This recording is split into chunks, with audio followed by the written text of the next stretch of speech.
Where are we right now? We are in a property referred to as New Heights, and this is a home that we recently constructed. And we used a concept called purpose-built. And we're going to get way into that, but for those who don't have the pleasure of sitting here with us, it's about 7 a.m.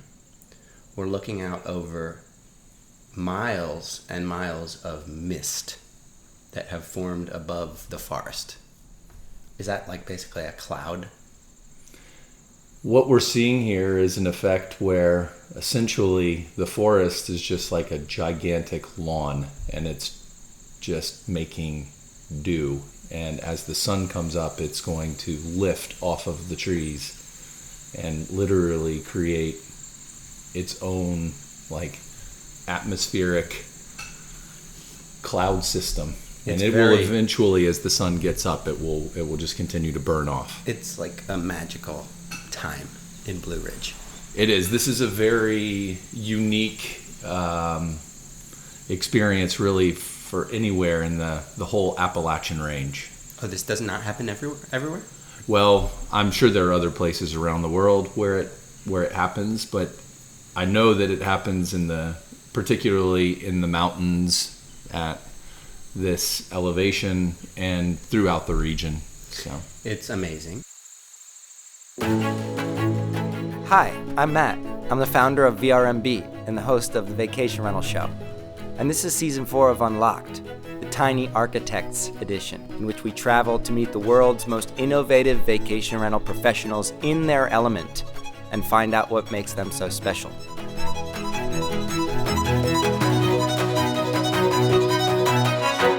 This is Unlocked. My name is Matt Landau, and this is Unlocked. Hello, sir. Hello. This is the earliest podcast I've ever recorded. We like to get things done here. Is it the earliest podcast you've ever been interviewed on? I would say so.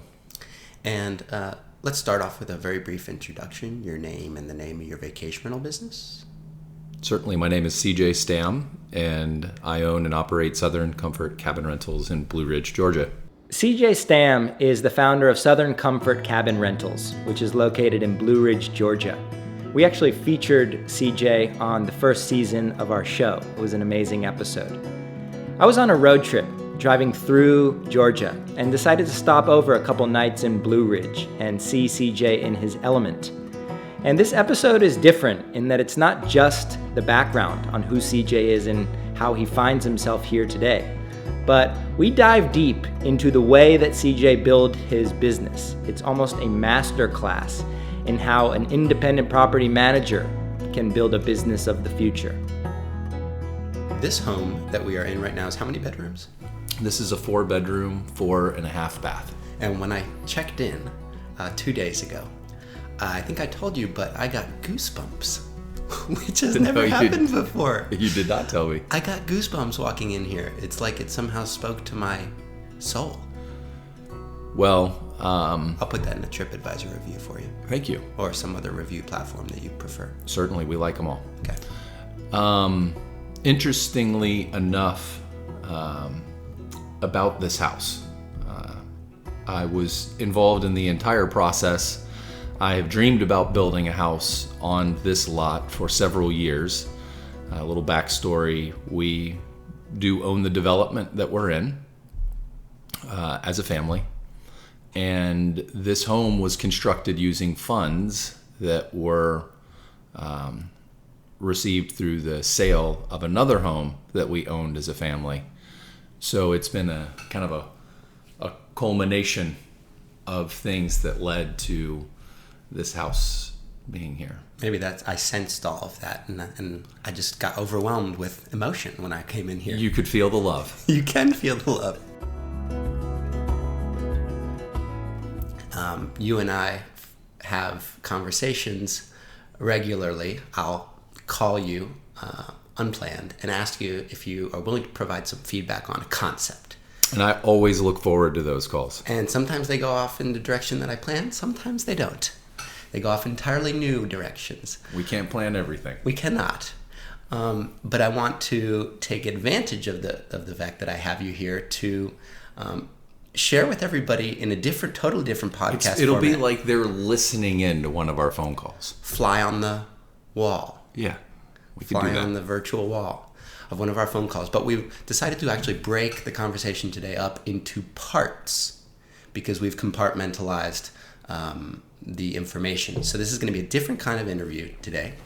We are going to start off with a little bit about you and how you fell into this industry, but then we're going to break into these three main components of Forcefield, which is this new concept that I've been working on. It's this whole idea that in an age of disruption, we as independent owners and managers can create a barrier around our business in order to build on our own terms and disrupt in the way that we choose and not be disrupted.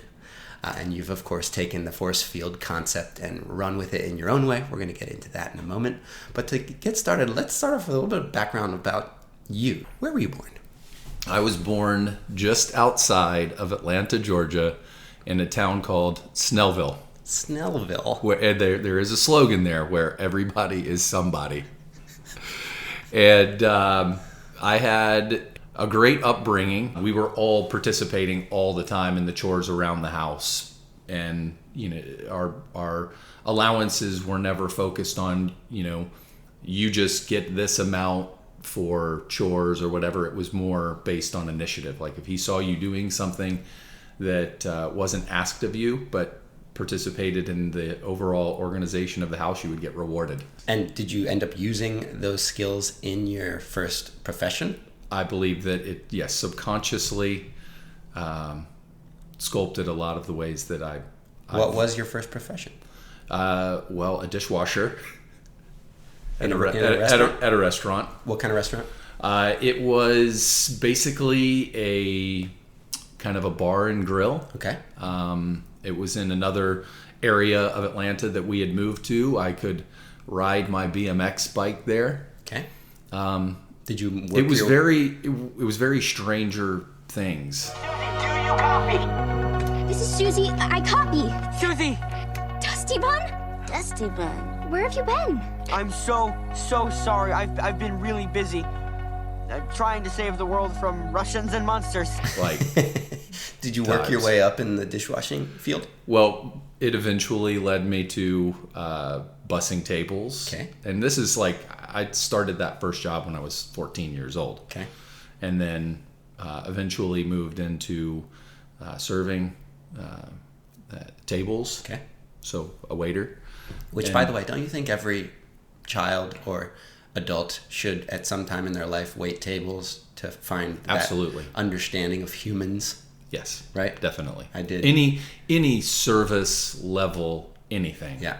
I think is a great start Yeah. for anyone. Yeah. It forms a level of like respect and just understanding that I think people who don't wait tables, for instance, don't fully develop. A man convinced against his will is of the same opinion still. I've had several mentors in my life. My parents being my first.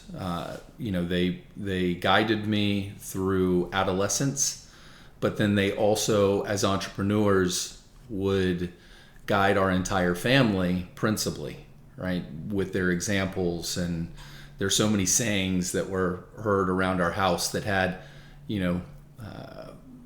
some attachment to the way that you would view business. So, were quotes like a man convinced against his will is of the same opinion still. There's all these little nuanced sayings. My mom always told me, plant seeds of trees that you'll never sit under. And I didn't, at the time, you don't really realize how impactful those things are, but it was constant. And the different mentors I've had through my life, one of them was also in the hotel industry. It was my first real manager in hospitality. An amazing person. He knew how to motivate, he knew how to drive to get production, but he also knew how to recognize talent and to incentivize that talent to perform, to create a level of hospitality for his department. How did you get started in vacation rentals? So my father passed in 2002, and at the time my parents had some real estate holdings. This was in 2006. It was a heyday here. There were homes being thrown up everywhere, and a lot of the builders didn't have a tremendous amount of guidance. They were just pickup truck builders. So we brought in kind of a level of sophistication that this area hadn't really seen yet from a kind of a design or construction aspect. We worked with the builder to finish the homes and immediately turned around and started interviewing managers. And so walk me forward a little bit. You're officially now in the vacation rental business. You begin growing your vacation rental business. How many properties were under the umbrella? Well, it just starts with the 2. Okay.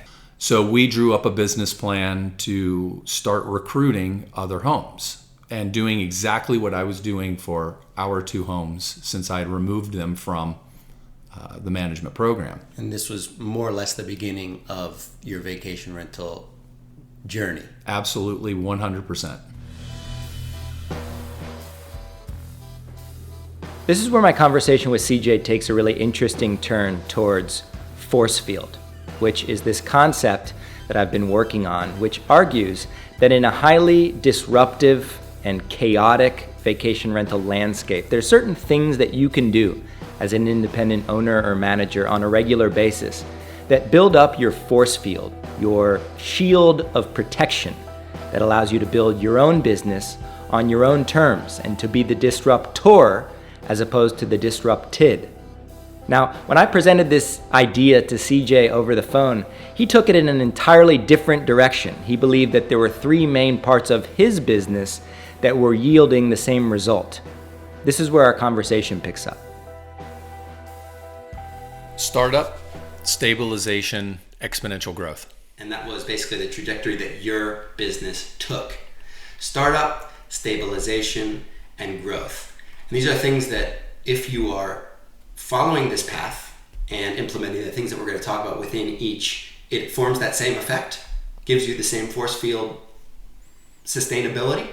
Absolutely. Okay. Would you say you experience that right now? Absolutely. Okay. In a highly otherwise disruptive time. Yes. Definitely. So let's get started with the startup phase. And this could also be a turnaround phase. Correct. For those who are not at the very beginning of their journey.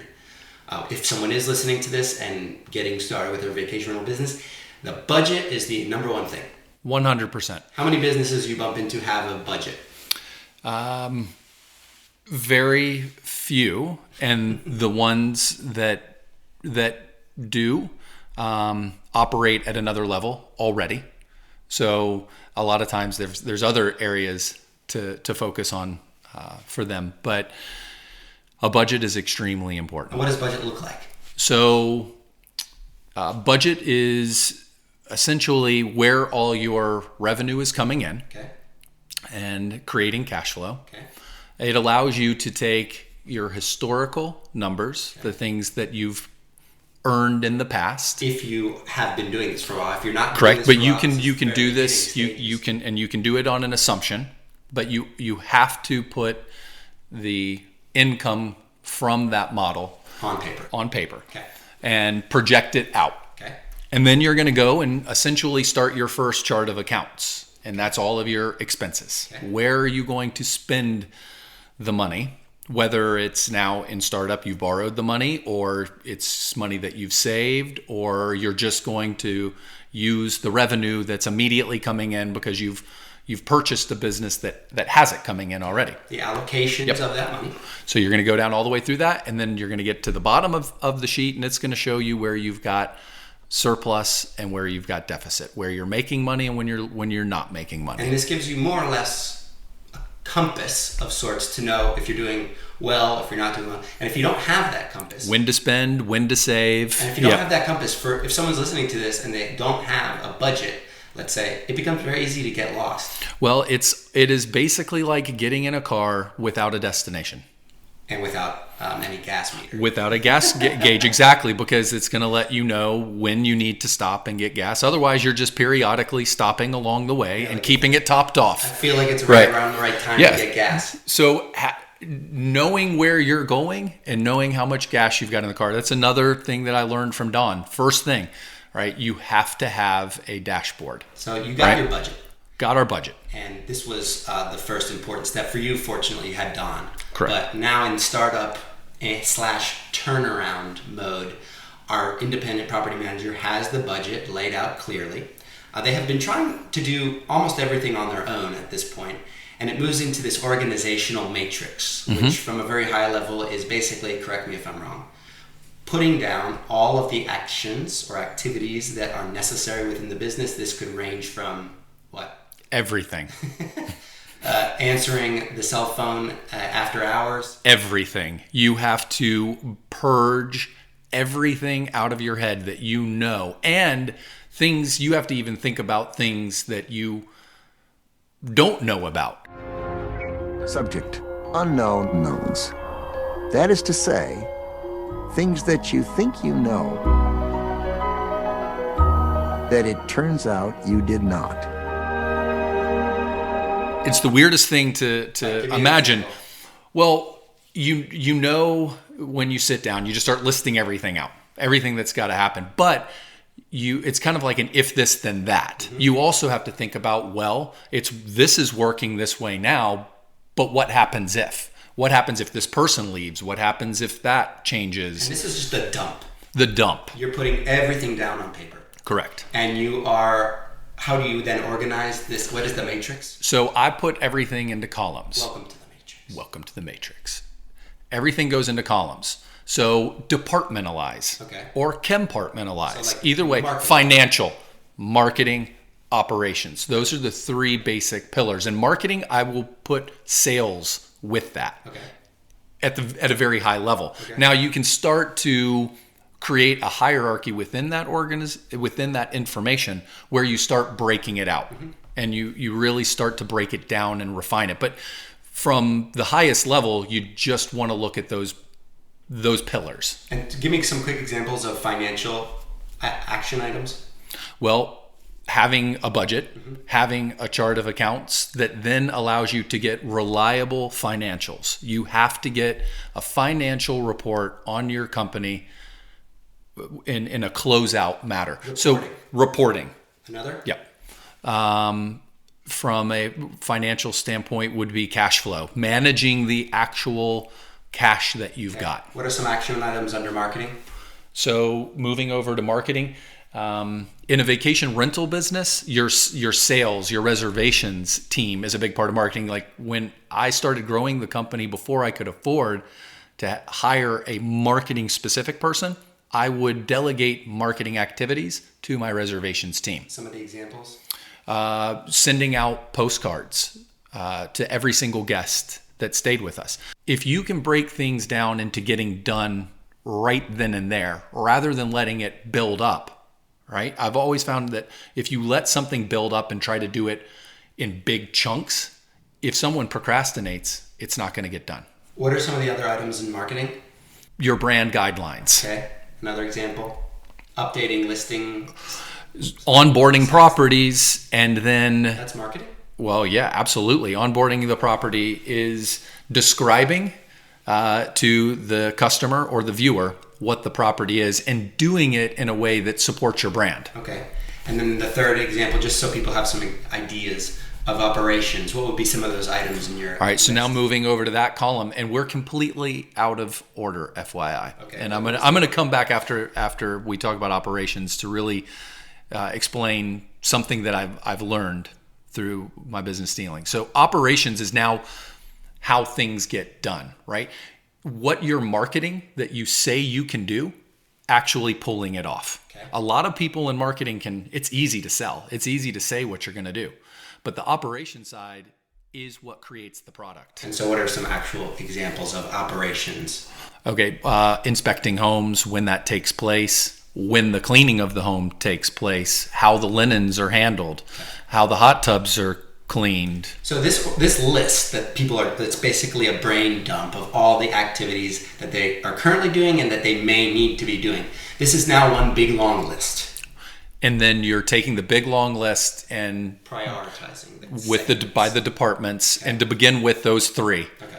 financial, marketing, and operations. But the order in which you want your business to take place is you want to have your financials done first. You want to have your budget and understand where the money is coming from and where it's going. Then that will also allow you to start planning in your operations how you're now going to deliver that product, right? And then last is marketing. Interesting. And so is it fair to say that we have this big long list, this organizational matrix? If the financial section is at the very top, we then literally begin doing those items and or finding somebody to do So what you do with the list now is you draw out your organization as it is today, and you start assigning where all of those things are. And when you say as it is today, this is employees that you may everything that you have as it stands today, even if it's just you and you alone. at your disposal. Okay. And now if you've got a gigantic organization, this startup phase can also be a turnaround, right? Some people are so bogged down in the way their business is running today that they're, for whatever reason, afraid, not wanting to take on the task, whatever it is. You can restart up. You can go back with this same exercise. They may have really good financials already in place and no org chart, right? Or they could have an org chart and things just aren't working because you do have to correct things. Things change, right? The market changes, the regulations change. I mean, if you don't do this exercise semi-regularly, you begin taking on all these activities that were never originally defined. Correct. And it becomes virtually impossible. So again, every November, I go and revisit my org chart and have every year since that third year when I broke down. And so you've got your priorities. You're focusing on financials first. You're getting those things taken care of. That's the base of the business.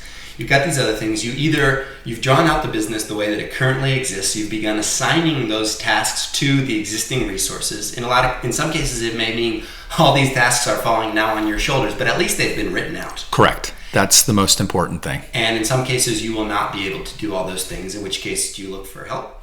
Yeah, then you know where your weaknesses are. So in a SWOT analysis, right, that is a big part of what you need to know. And but you have your budget too already at this point, so you can more or less identify where you can afford to do something. Or if you need to get more if you need more money, you can now show why you need it. Okay, so it really helps. So the operational side is taking that org chart and going to where you want it to be. Now let's expand it. This is where I was talking about my mom and the magic circle, right? Let's start putting everything out there that you want your business to look like in the future. And this is your mom's magic circle. Is basically, she said, imagine this pen is magic. It can draw anything that you want and it will become a reality. The idea here is that we're using that magic pen to draw out our absolute dream scenario business. Yes. And then begin step by step. Always on paper first. Before you go to some digital outlet. I've watched people get bogged down trying to go to technology and think that they can just go Google business org chart generator or whatever. They get bogged down in trying to figure that out rather than just getting it use a big Post-it note that you can, or a whiteboard or something. No, seriously, get a giant. When you know what I'm talking. When you can buy these. Yeah, they've got Post-it notes now that are literally 2 feet wide by 3 feet long, and you put them up on the wall and literally start drawing everything out. But it doesn't matter what size, and you right? Want to use a real pen, not a magic pen, because if I'm not mistaken, those magic pens, they write blank, and then you want to turn on the light or something? We'll leave that there. Okay. So you need to just draw everything out as you envision it. And how does this process of the dump and the assigning of, I don't want to call it the dump. What did you call it? getting all this stuff on paper and assigning them, how does this help you with setbacks? Because all small vacation rental business owners have these hits that take place. What does this do for you in that scenario? Being able to see it gives you more confidence. The ability to get through it. Well, confidence that if this event is happening because there was a breakdown in your organization, you can fix it. You can see it. Right. I'm envisioning being in the woods in the dark, and all of a sudden you just get sideswiped by something. If you can't see it, it becomes very difficult to then treat whatever happened. Exactly. Versus knowing that it was a tiger. Knowing it was there was some lights on, you could see what happened. Much easier to. And so yes, that's exactly what the org chart does. Is it turns the lights on for where you are today, but it's also lighting the path forward. And what if you are doing everything yourself, or you have a small team who's trying to now do all these things, and you can't feasibly do all of these tasks? What's the option?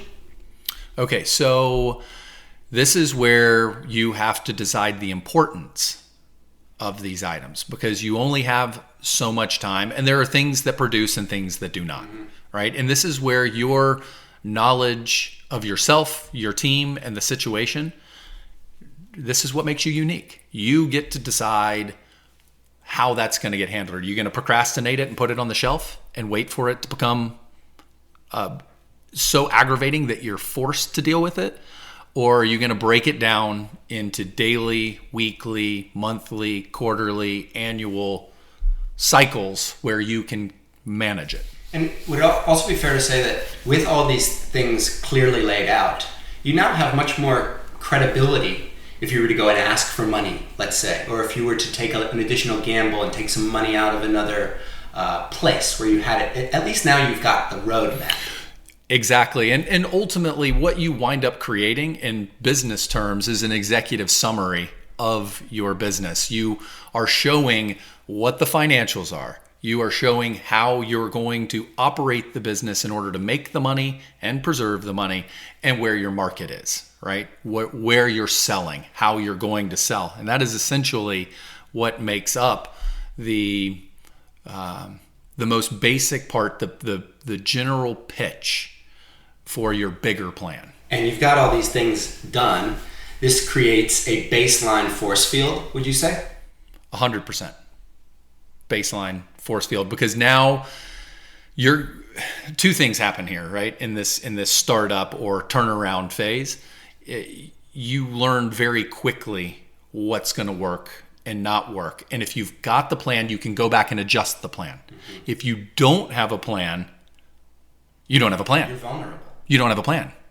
How can you adjust a plan if you don't have it? If it's all locked up in your head and something happens to you, nobody else can pick it up either, right? So there's the confidence and you know it, when you meet someone and you know they have a plan, and you can see that they have a plan, they can show you what that plan looks like, you have a lot more confidence in them. Mm-hmm. And what about people who is it kind of like a catch-22 in the sense that if you're a startup and maybe don't have all the resources you want, you can't really get to the next stage, and vice versa? It's the grind. That's the grind, yeah. And that's kind of what a lot of vacation rental professionals find themselves Every in. business. Mm-hmm. And the difference is when you're going into an existing marketplace where there are good examples, mm-hmm. or one where there is not. And that's the cool thing about vacation rentals, because there are some things that are applicable from other parallel industries. Right. Just business intelligence, this is how businesses run. And then there's other things that's totally Wild West about it, mm-hmm. that you just have to kind of deal with it when it arises. And there are so many things shifting so quickly in our industry that people become concerned about what it is that they're doing and the service that they have, because they feel like there's things that are out of their control. And I think if a lot of people, that's exactly right, the people who are freaking out about all the change, maybe their core plan needs some improvement. And maybe that core plan is just become obsolete. It's not even feasible anymore. So to summarize for all of you, the first part of CJ's Forcefield, it starts off with a budget. Knowing what your income and expenses are helps you to know when you need to save or maybe when you get to spend. The next step is creating an organizational matrix. This is a purge of all the activities and tasks that are being done currently at your vacation rental business and that will possibly need to get done in the future. We then prioritize those tasks into financial, operational, and marketing priorities. We then prioritize those tasks, keeping in mind that financial is by far the most important, that operational tasks and ultimately marketing tasks then fall in line. We then identify which of those items we can do ourselves and which of those items we need to outsource. And that when we do all of these things, we in this early stage are able to push through setbacks. We're able to get through some of the harder times.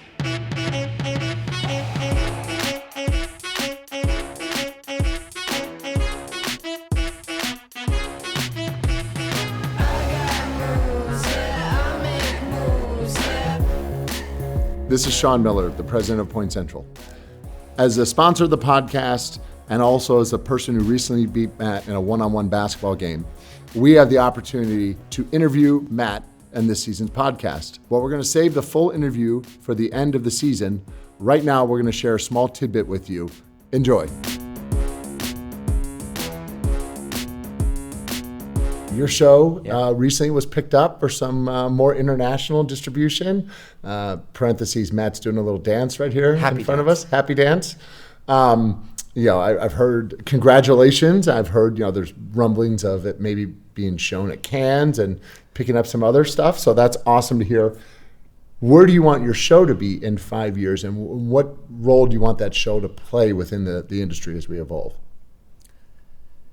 The show is the biggest challenge that I've ever encountered, for sure. It's been also the most fulfilling. The Vacation Rental Show is the first travel show to showcase the magic of vacation rentals.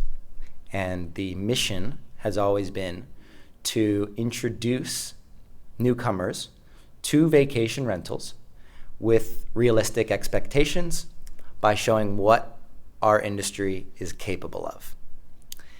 And that mission has been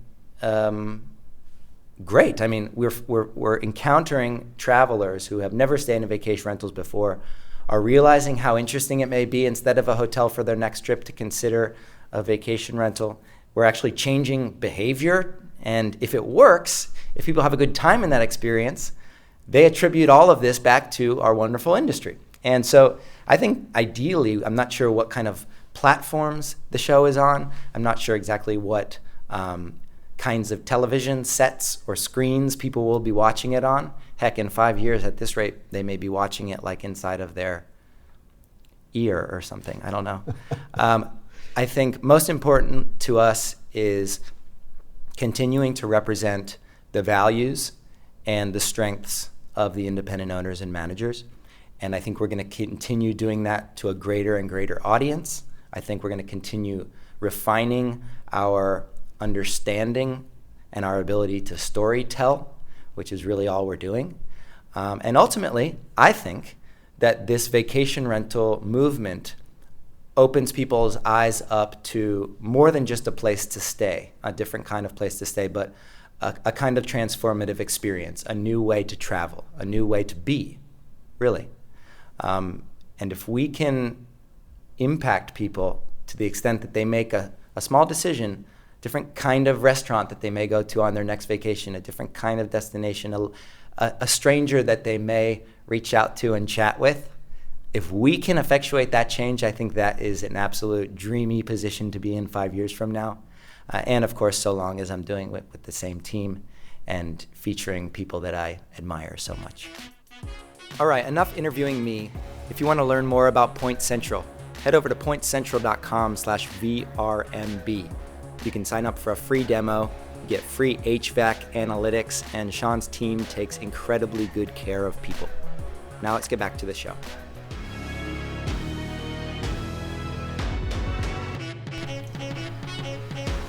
So that brings us into what you call stabilization. This is the second stage of your force field, the CJ Stam force field.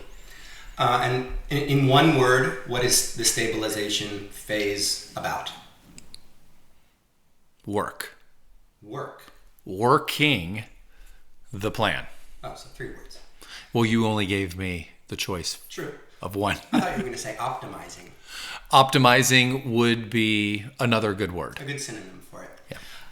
It's once you've got your basic foundational elements of the startup or the turnaround in place that you begin to move forward and fine tune and tweak and grow, right?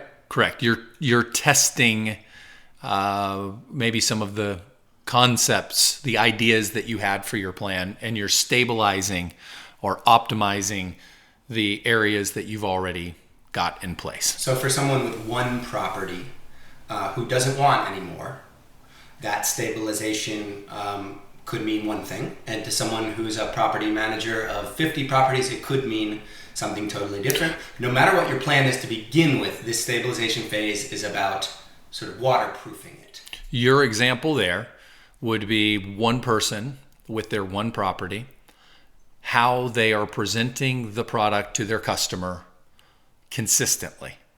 If it's the gift that they're leaving out, if it's the toiletries or the way they're presenting the towels to the toilet paper, that they're doing that in a way that creates a memorable experience for their guest. And you can do the exact same thing for the property manager with 50. How are they executing that product experience consistently? That has been defined in stage 1. Correct. In our, like, one of the action items on the list, that is being done in a disciplined and committed way. Correct. And this would be, you're bringing up a finer point between operating and marketing. I like to bring up finer points. Okay, so the finer point here is that how you present the product supports how you market it.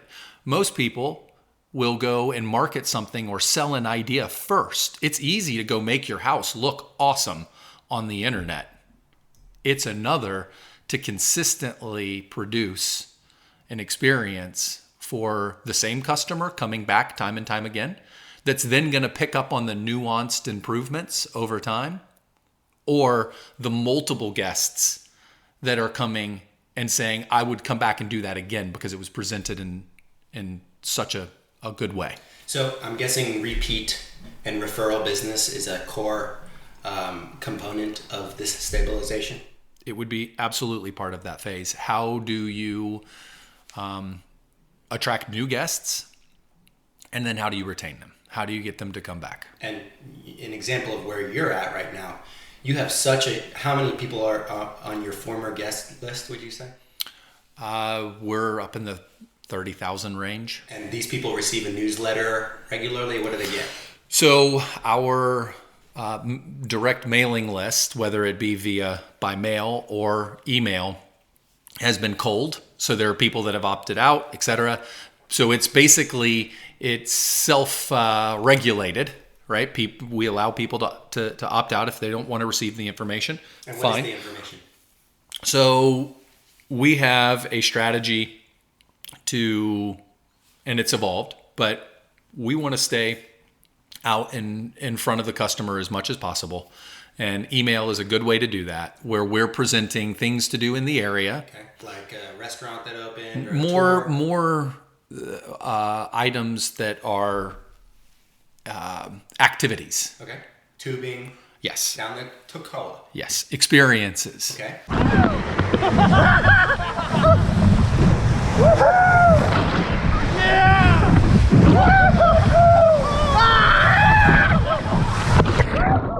And you also include in these things property updates and specials, right? Correct. So in order to get featured on our newsletter as a property that would be promoted through that medium, you've either be new to the program, which you can really only do once, right, or you have to do some sort of major improvement to your home. Like an upgrade, like a yes, new deck or something. Yes. Well, more along the lines of Hot tub. new furniture, right? Where we can, the customer's going to notice a difference between picture A and picture B. By the way, that hot tub out there Yes. is pretty spectacular. Listen, hot tubs are a very attractive amenity to our area. I was sitting in it last night while the thunderstorm was coming through, watching the sky light up. It was like a theater.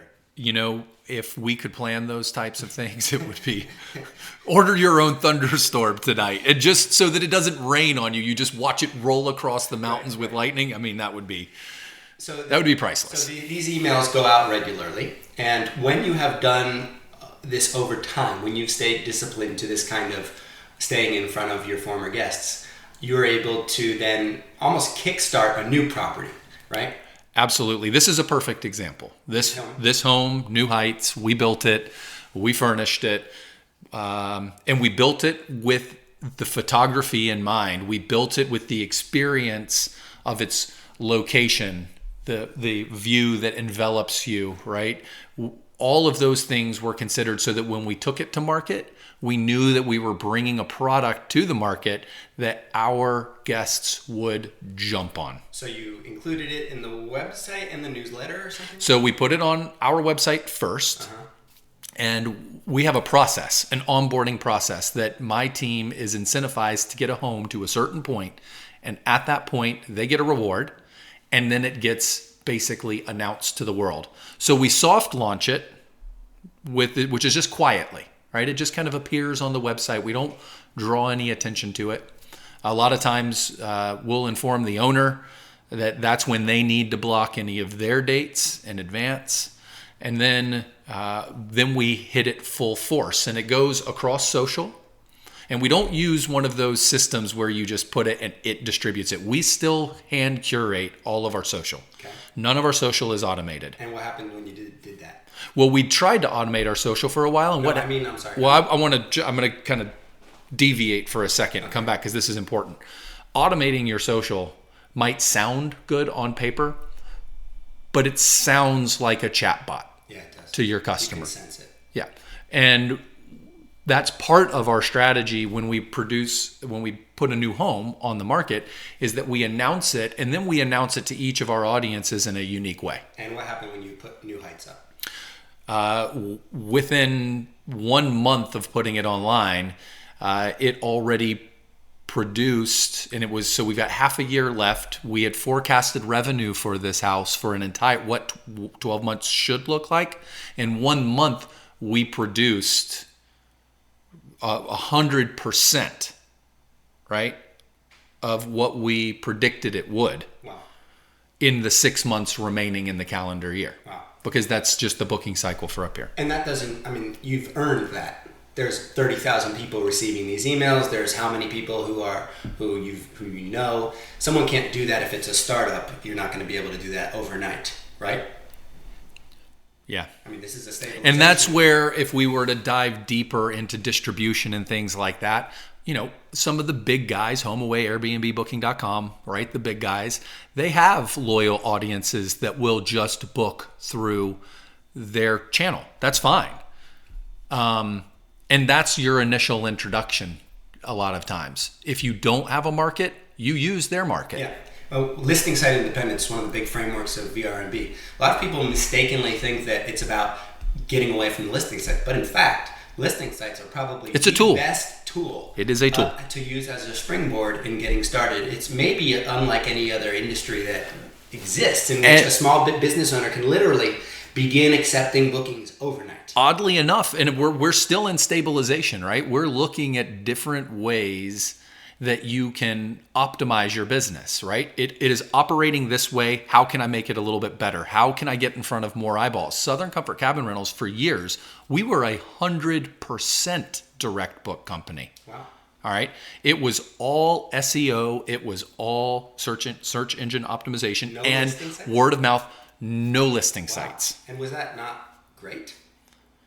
Yes, but the world changes, right? And paying attention to what's changing, I decided I didn't want to be 100% listing site independent. I actually, Steve Milo influenced me a little bit on this front, right?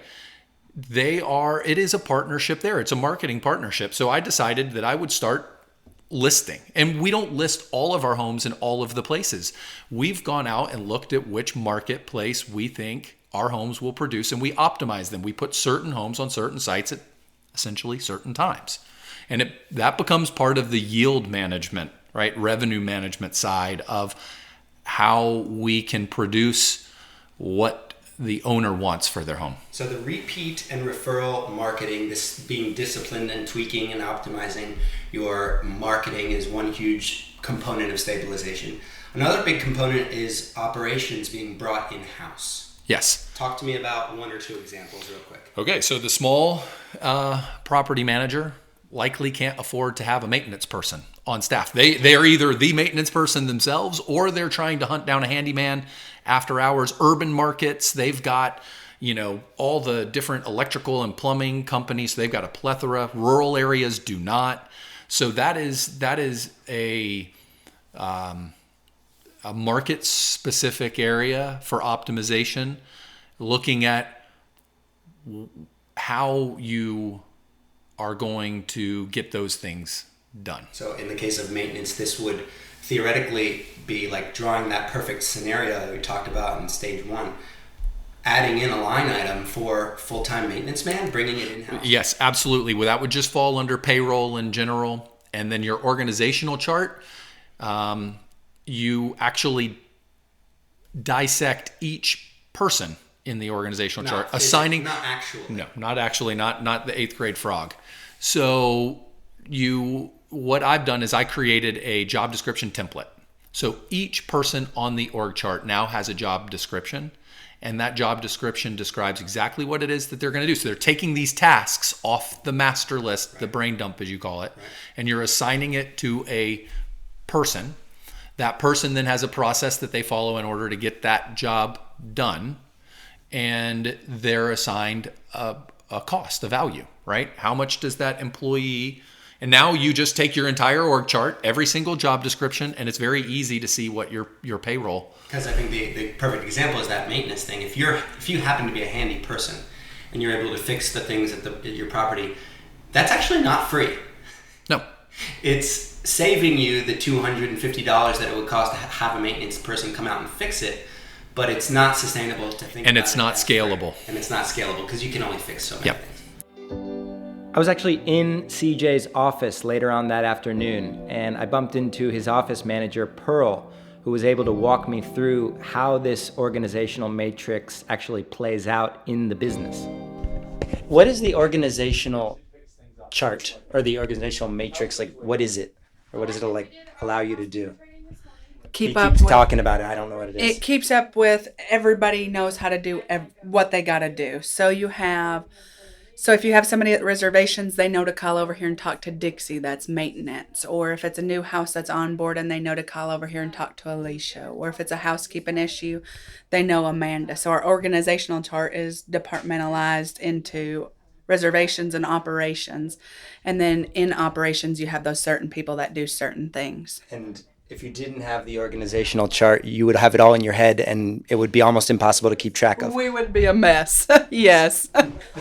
Much more efficient with the chart. Absolutely, yes. You think that would work for people with 2 properties, for instance? I do. I think it would work great. Just the organization of it, you know exactly where to go and what to do. Because most owners and managers, they keep everything in their head, and it's like impossible to keep track of. Yes. What's where and when. Mm-hmm. Cool. Thank you for that explanation.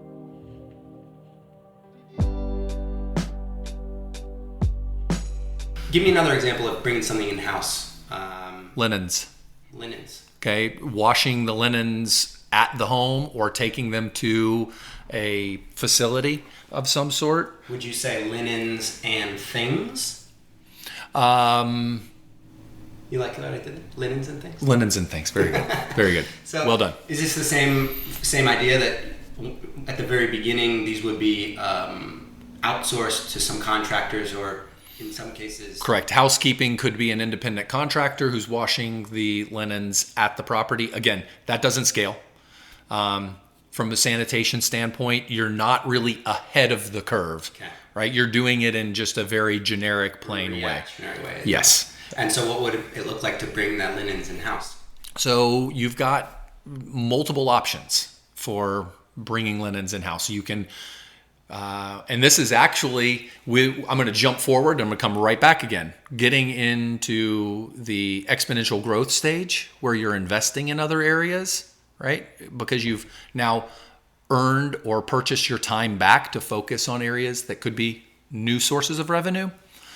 In the optimization area, you can choose to jump forward to that area and invest in a linen service. Buy a laundromat, build a linens facility. You built a linens facility, right? Nope.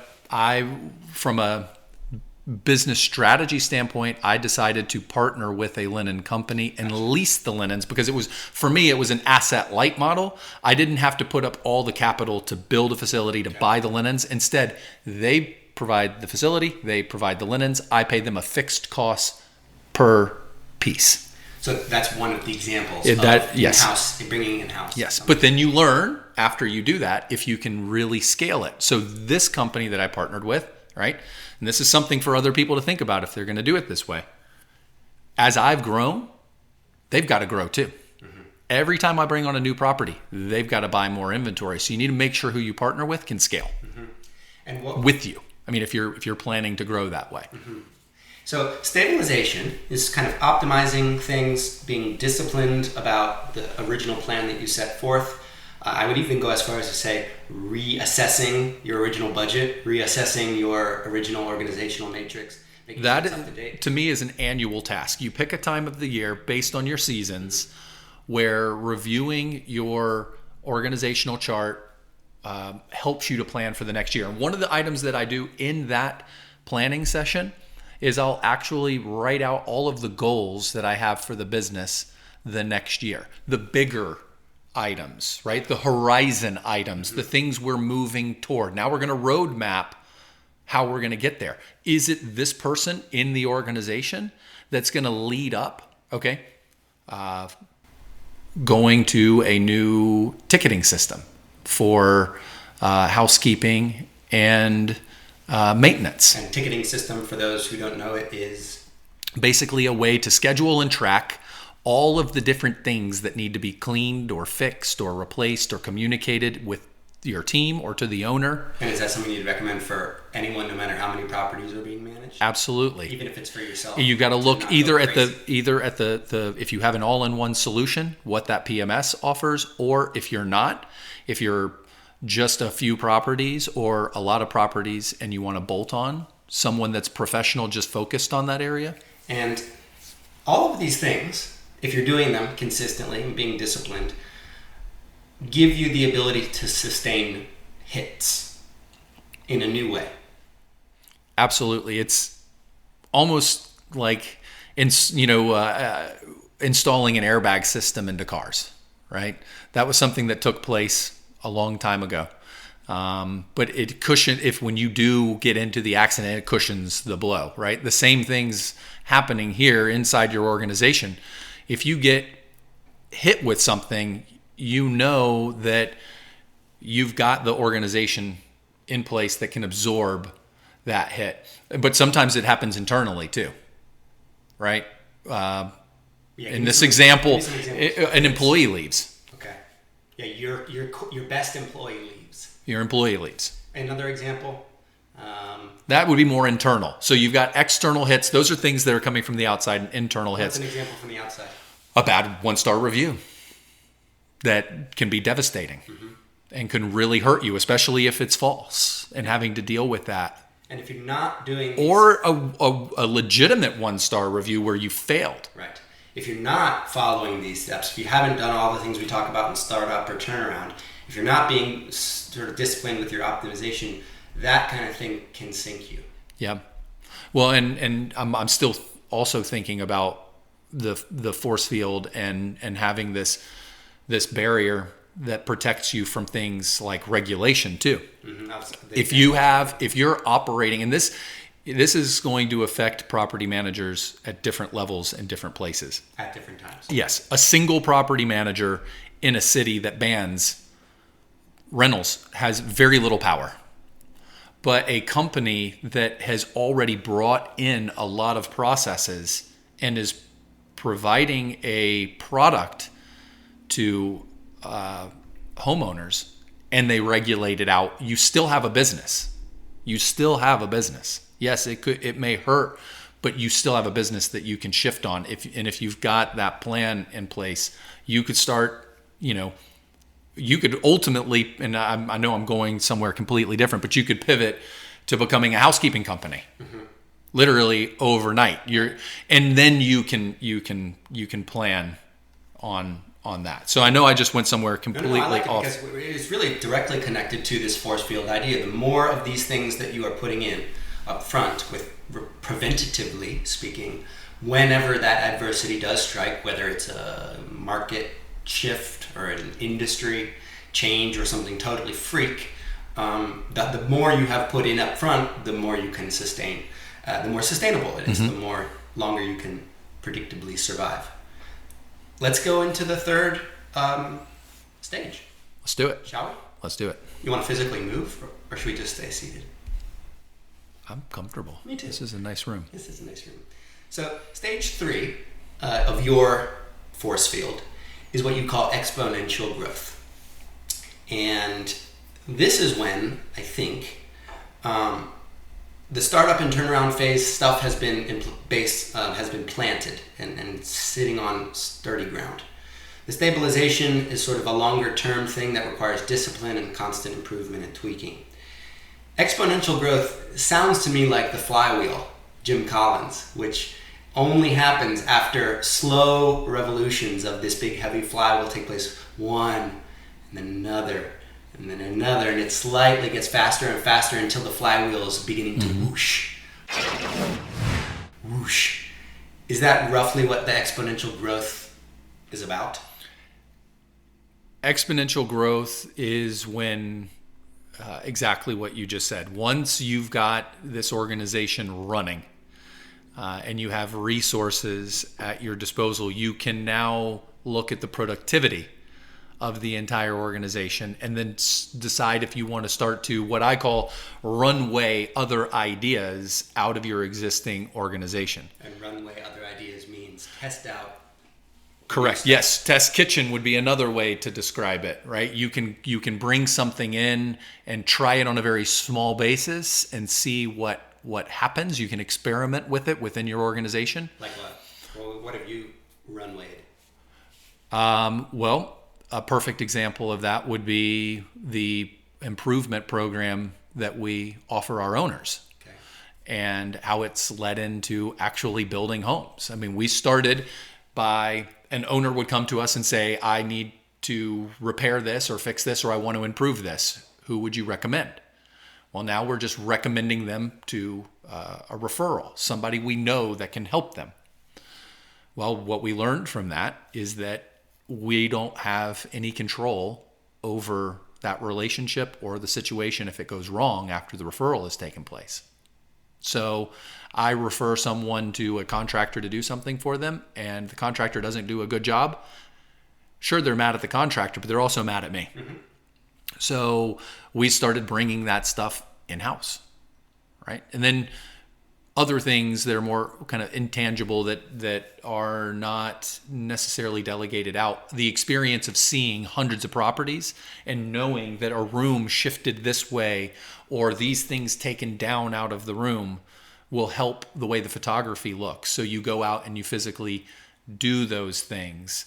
So all of these things developed into additional sources of revenue and opportunities within the business. So referring someone to a contractor to build a fire pit ultimately led to us being able to bring a project manager in and build only fire pits to do fire pits or additions or the things. And when I would get with an owner, it was, let's look at investing in your home in a way that's going to bring a return on investment. Because you have owners that come to you with ideas of things they want to do that are great for maybe them in the home, but it means nothing to the customer. So this purpose-built, this has become, in my opinion, your signature contribution to the vacation rental industry. We're sitting in one right now. It's more or less a home that is built from scratch, not only with vacation rental features and like physical components that make it a perfect rentable home? A lot of times, and this is going into kind of the uniqueness of vacation rentals, a vacation rental early on originally was a home that was the person's home first or their second home first. And then they offered it out to people to stay there. And then they modified it over time based on that guest feedback. A purpose-built home has taken all that guest feedback over the years from hundreds of homes and thousands of transactions and reverse engineered and boiled it down to, but while also at the same time preserving what makes it a home. And those are some of the differences. When we first started in Blue Ridge and we bought the 2 homes that were under construction here, that got us into this market, there were things that were not considered to make it a full-time residence. They were just kind of being built as second homes, small closets, the washer and dryer could only be in one place, and they were not really purpose built, right? They were idea built. Thinking, the builder at the time thought, well, this is a cool idea, right? Lots of areas have, I think, gone through builders one-upmanship, right? Who's trying to put that new whiz bang boom into their house that's attractive to just get it sold. That's as far as their brain goes, right? I'm going to build it to sell it. Well, in this case, you're engineering and designing a home to keep it. Is it possible to do this kind of, let's say you said runway ideas, but exponential growth? Is it possible to achieve this without the first 2 stages that you described earlier? Well, what is being a professional in an area or a subject matter expert, right? Experience. That said, someone who does pass through these stages is almost anyone is. But are they going to have the same passion for it? Right. I don't know. Right. So is there any other examples of exponential growth that come to mind about your business or other businesses that are characteristic, are byproducts of all these good foundation laying? Well, we have to break down what a person's idea of exponential growth is or first. Magically drawn scenario. Correct. Right? Your mom's pen. Yep. So in some cases, my perfect scenario may be 1 home, 1 cabin, 2 bedrooms in the mountain, and I want it to be booked full time. And that's my perfect scenario. Exponential growth in that sense. Well, it would be the business that's able to produce that. Mm-hmm. Right? You're talking about you as what I heard you say is as an individual, your idea of exponential growth for one property is going to be different than my idea for exponential growth with my business. Exponential growth with my business is where I can put things into my business and produce a product. I don't have to be the main force behind making it happen. Mm-hmm. That, to me, is where a business gets into the exponential growth stage. It's where like a kind of freedom almost in which you are able to focus on the things that you either love or are really good at and have the other things working. Or you can be available when there is a crisis to put your entire energy into it. Mm-hmm. The purpose-built home movement within your business is almost irreplicable. Nobody could just come in and do this, right? This is something that you have earned over time and been disciplined. How fast can all of these 3 stages take place? Is it a matter of time, or can these things be accelerated? If someone's listening to this, let's say, and they're just getting started in the vacation rental industry, they want to get to exponential growth in the first year. Possible? Again, anything is possible, especially with predetermined resources. Mm-hmm. I mean, if you throw enough money at something, and it's baking the cake, right? We've talked about this. Yep. You can't bake a cake faster. Yeah, unless you change the chemistry, the formula, right? So yes, you can, but there's just nothing that a Twinkie doesn't stand up to Mama's chocolate cake that she cooked from scratch the same way that she always did. They're 2 things that taste different at the end. I want to try to summarize these 3 stages, and please fill in anything that I may have missed. But starting with this core idea that I called you about one afternoon, this idea of a force field in a highly disruptive industry, we as independent owners and managers kind of have everything we need within us in order to create something not only that makes us money, but that we enjoy and that lasts.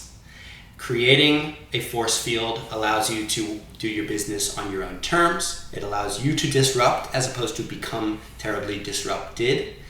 And your version of the force field stages start with startup, in which you're really laying the groundwork with a budget and an organizational matrix. You're putting everything out onto the table that maybe was originally in your head. You are delegating and or prioritizing and assigning these to individuals. You do all of this properly, you're able to get through setbacks.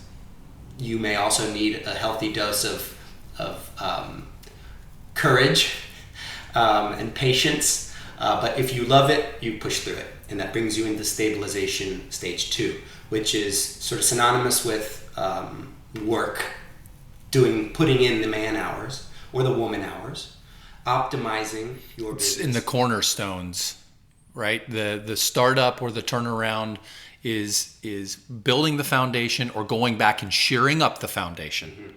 Then we're going to start to build on top of that. We're going to dry everything in, right? Start to fill it in with those pieces. And that can look a couple of different ways. One great example is building your own repeat and referral marketing engine that over time, when you're constantly putting your brand in front of former guests, you begin to generate this pent-up marketing prowess.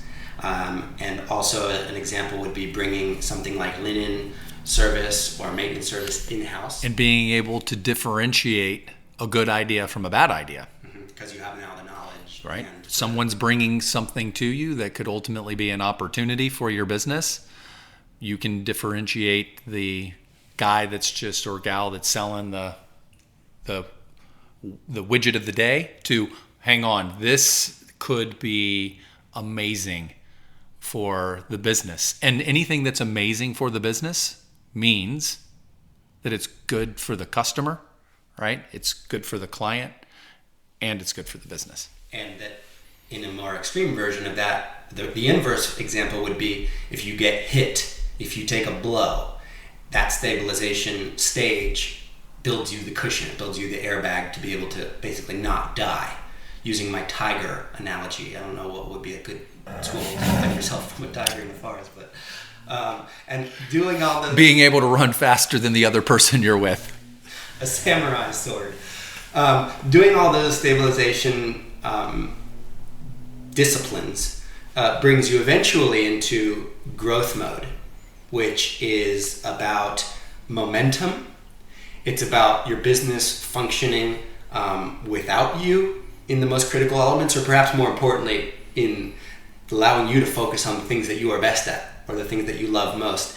And I called it gamble, but you call it to put your money where your mouth is. You now know what works, what doesn't, to be able to build a purpose-built vacation rental development with the full confidence that you can grow it into something really, really successful, and that exponential growth stage can look like a lot of different things depending on what your original magic pen description of your outcome may be. And that's different for everybody, but you need to define it first, because if you don't do that, or a lot of these things, you don't have your compass, you don't have your map, you don't have lights on, and you don't know what hits you, you don't know where you're getting lost, you may get out to sea without any kind of way of getting back. You react. Situations determine your direction rather than you determining your direction.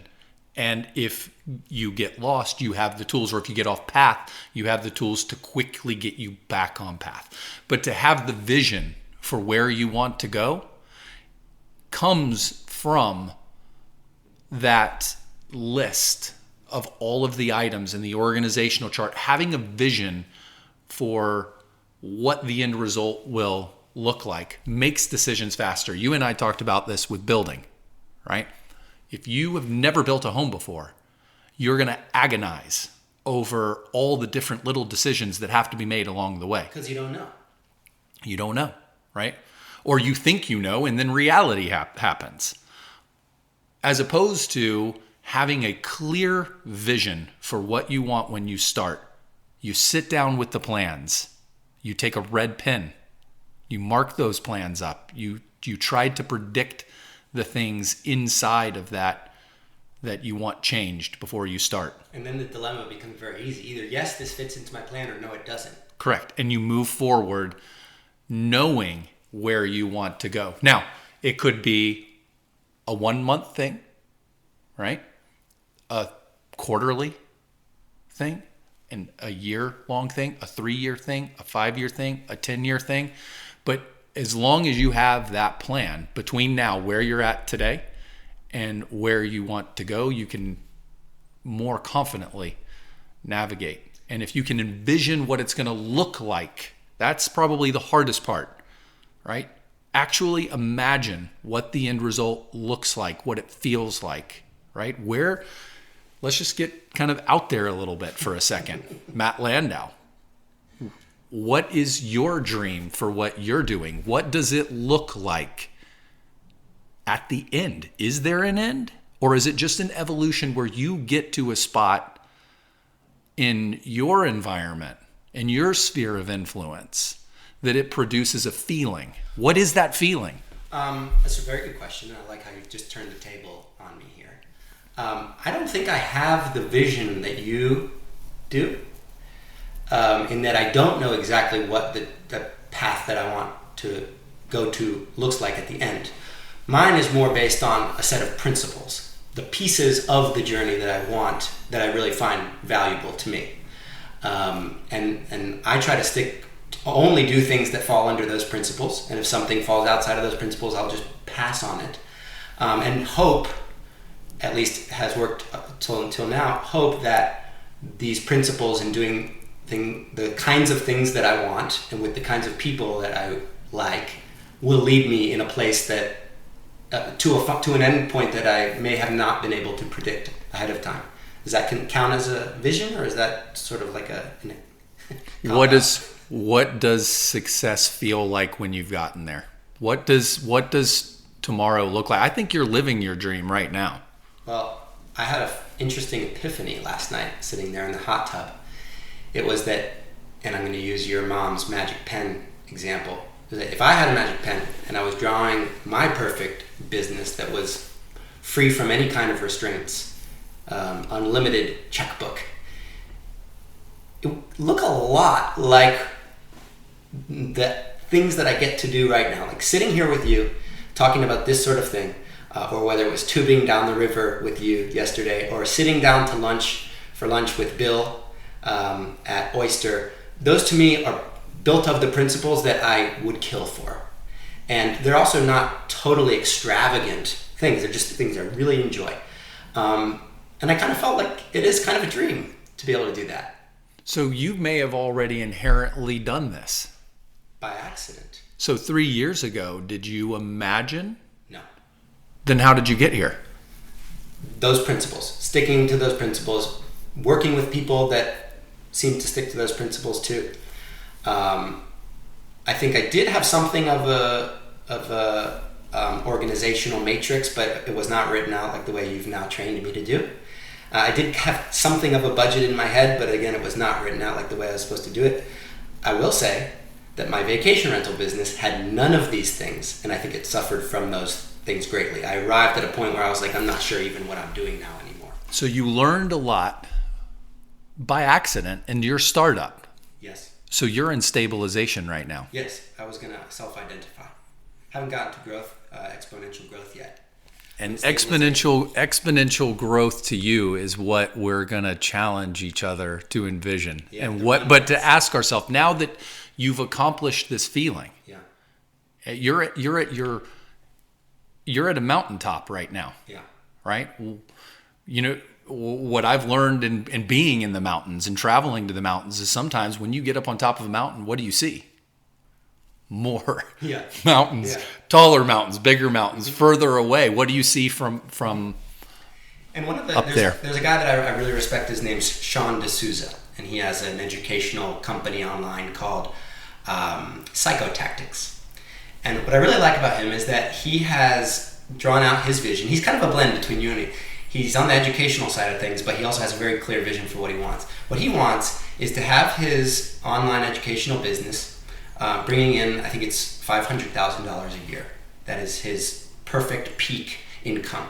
He wants to take several of the months of the year to purely travel, do absolutely no work. And that's what he wants. Mm-hmm. And he knows what he wants. Exactly. He's starting with the end in mind. Exactly.